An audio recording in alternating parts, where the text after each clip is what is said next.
எளிமையாக மகனுடன் கிரிக்கெட் விளையாடிய அஜித்குமார். அஜித் நடிப்பில் தற்போது 2 படங்கள் உருவாகி வருகின்றது. பொதுவாகவே ஒரு படத்தில் நடித்து டப்பிங் பணிகளை முடித்த பின்னர் அடுத்த படத்தில் கமிட் ஆகும் பழக்கத்தை பல வருடங்களாக பின்பற்றி வருபவர் நடிகர் அஜித்குமார். ஆனால் விடாமுயற்சி படத்தில் நடித்துக் கொண்டிருக்கும் போதே அஜித் கமிட்டான படம் குட் பேட் அக்லி. படத்தில் கமிட்டானது மட்டும் இல்லாமல் படத்தின் முதற்கட்ட படப்பிடிப்பிலும் கலந்து கொண்டு நடித்து கொடுத்துள்ளார். இது தொடர்பான புகைப்படங்களும் இணையத்தில் வெளியானது.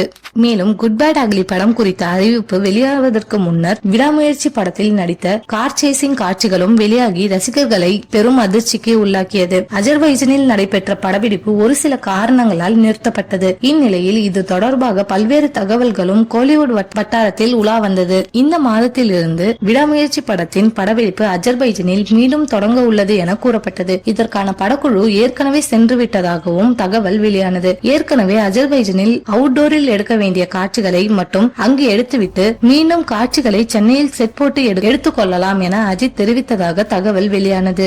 இந்நிலையில் அஜித்குமார் தனது மகனுடன் கிரிக்கெட் விளையாடும் புகைப்படம் வெளியாகி இணையத்தில் ட்ரெண்ட் ஆகி வருகிறது. இந்த புகைப்படங்களை பார்த்த அஜித் ரசிகர்கள் தங்களது அன்பினை வெளிப்படுத்தும் வகையில் கமெண்ட் செய்து வருகின்றனர். வெளியாகியுள்ள புகைப்படங்களில் அஜித்குமார் பேட்டிங் செய்வதை போலவும் அவரது மகன் ஆத்விக் பந்து வீசுவதை போலவும் உள்ளது. இந்த புகைப்படத்திற்கு எக்கச்சக்க லைக்குகளை அவரது ரசிகர்கள் தட்டிவிட்டு வருகின்றனர். மேலும் ஒரு சிலர் விடாமுயற்சி படப்பிடிப்புக்கு செல்லாமல் அஜித் தனது மகனுடன் கிரிக்கெட் விளையாடி வருகின்றார் எனவும் கூறி வருகின்றனர்.